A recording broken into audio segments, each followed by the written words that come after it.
Good morning everybody. After discussing a lot about the non-chordates, now in our today's biology tutorial, we are going to discuss about the chapter 4 topic chordata.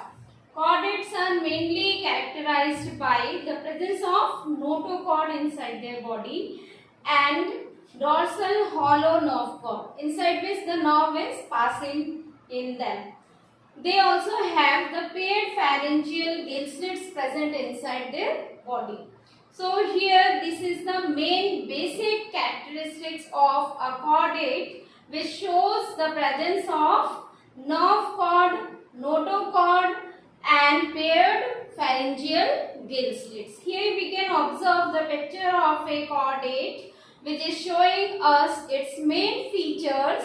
Its main feature as the nerve cord. Here the dark line is showing us the nerve cord. This hollow-like structure is the notochord and these are the gill slits. So these are the paired gill slits. Total 6 are there which are in pairing form of 2.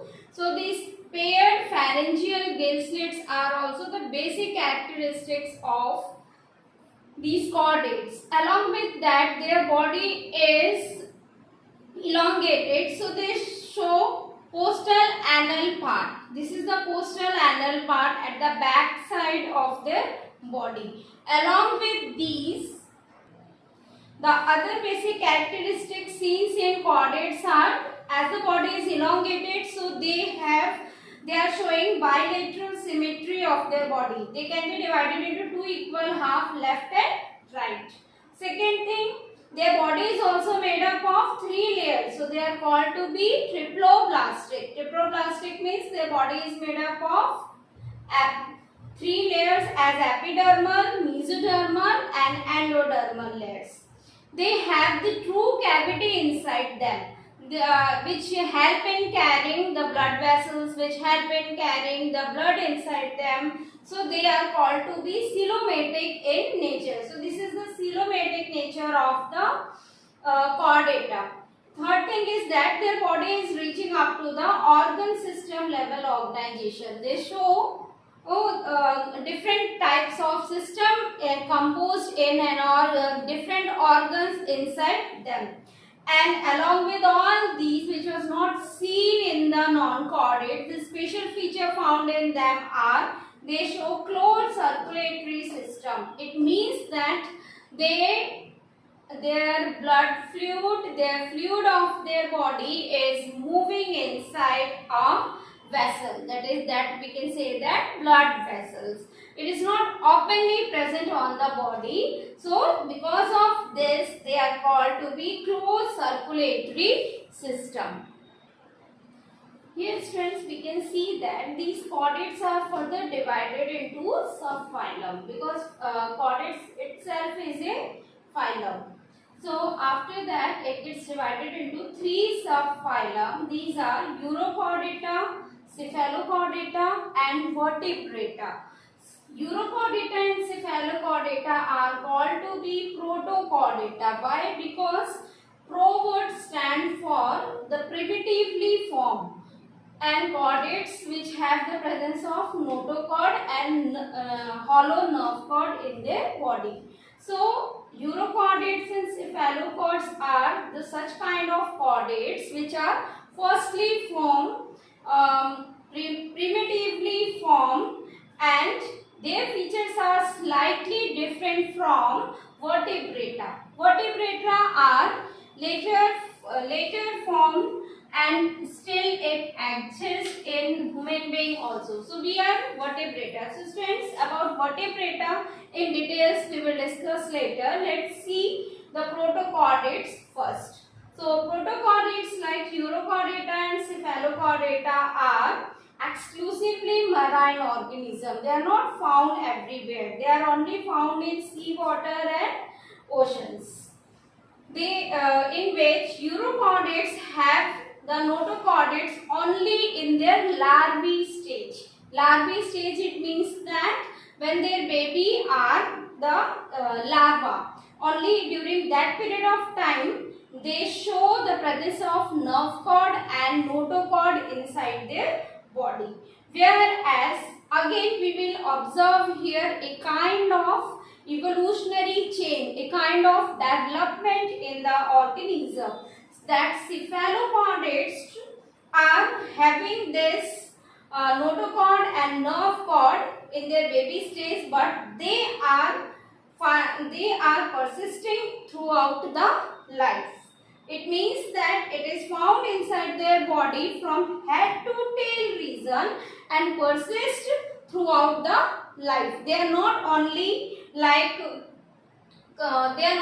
found to be only in the larvae stage, just like the urochordates. So here we can see the change, we can see a developmental change from urochordate to formation of cephalochordates. Now let's see the different examples of urochordate. They are Ascidia, Salpa. These are the examples of, or these are the organism which belongs to urochordates. Whereas cephalochordates, its example is very famous, Branchiostomata.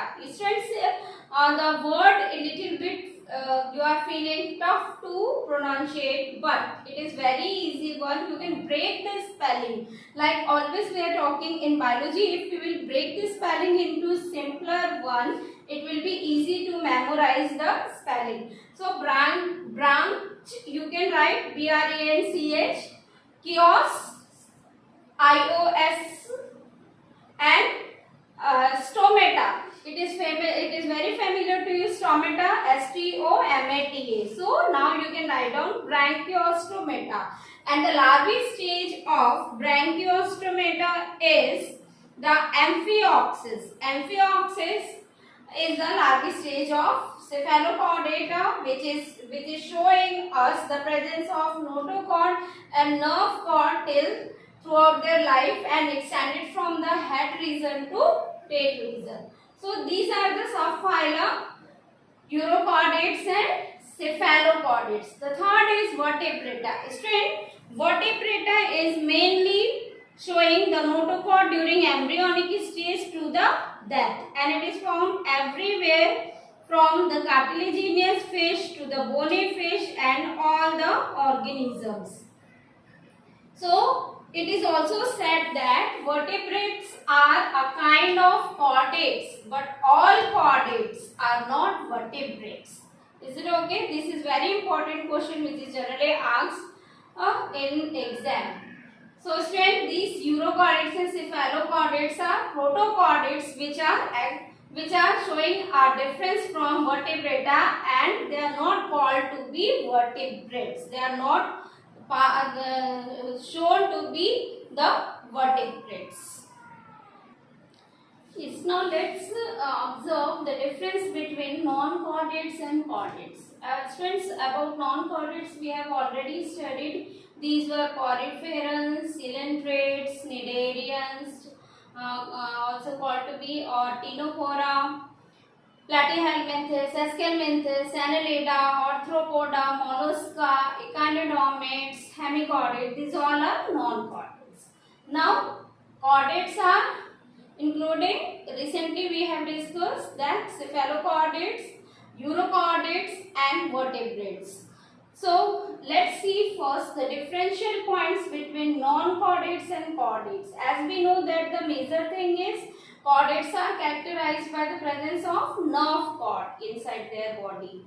So here non-chordates do not have notochordates inside their body, so it is absent in them.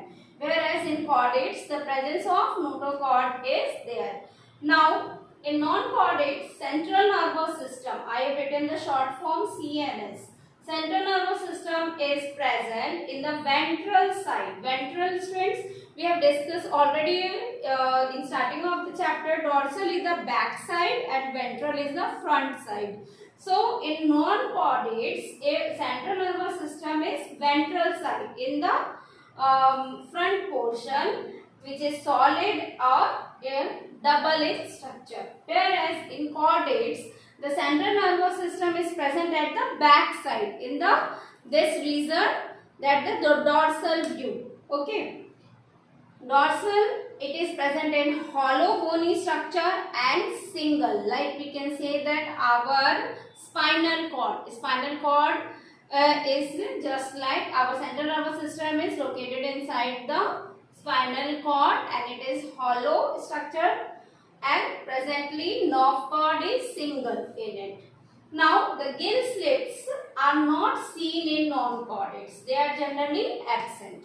Whereas the gill slits are called to be pharynx perforated part that is found in the chordates. Whether the organism have gill slits or they have the pharynx. If we are talking about the heart is generally not found in non-chordates.